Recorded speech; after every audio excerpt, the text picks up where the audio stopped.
নয়, দুইবার নয়, কয়েক মিলিয়ন বার জন্মগ্রহণ করতে হবে, আবার কয়েক মিলিয়ন বার মরতে হবে, আবার জন্মগ্রহণ করতে হবে, তারপরে হয়তো হতে পারে।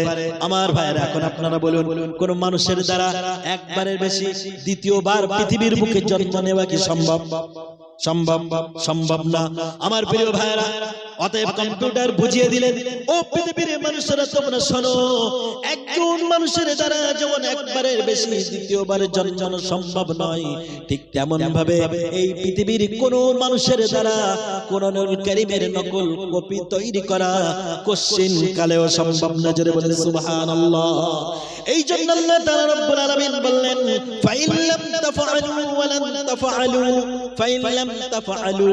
প্রথমে আল্লাহ বললেন, কি বললেন সূরা বাকারার ভিতরে, যে তোমরা, আমি আমার নবীর প্রতি যা নাযিল করেছি, যদি তাতে তোমাদের সন্দেহ হয়, তোমরা অন্য সহযোগীদেরকে নিয়ে তার মতো একটা নকল একটা সূরা বানিয়ে নিয়ে এসো।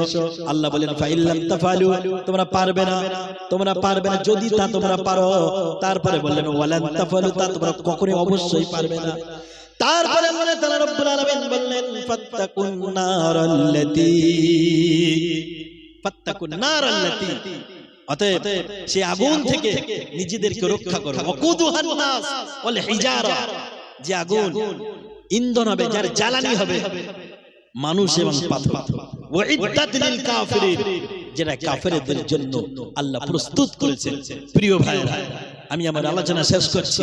আমার আলোচনার বিষয়বস্তু ছিল এই পৃথিবীর কত মানব, কত মহামানব, কত দার্শনিক, কত চিন্তাবিদ, কত জ্ঞানী মানুষ, তারা চেষ্টা করেছে কোরআনুল কারীমের চ্যালেঞ্জ গ্রহণ করে কোরআনুল কারীমকে ভুল প্রমাণ করার, কিন্তু কেউ পারেনি আর পারবে না।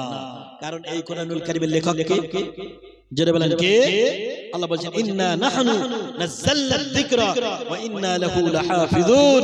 আল্লাহ বলেন, এই কোরআনুল কারীম আমি নাযিল করেছি, আর আমি এই এর হেফাজতের দায়িত্ব আমি নিজে হাতে গ্রহণ করেছি। যারা বলেন সুবহানাল্লাহ। এই পৃথিবীর বুকে আসমানি কোরআনুল কারীম বাদ দিয়ে 4টি কিতাব নাযিল হয়েছে। কোরআনুল কারীম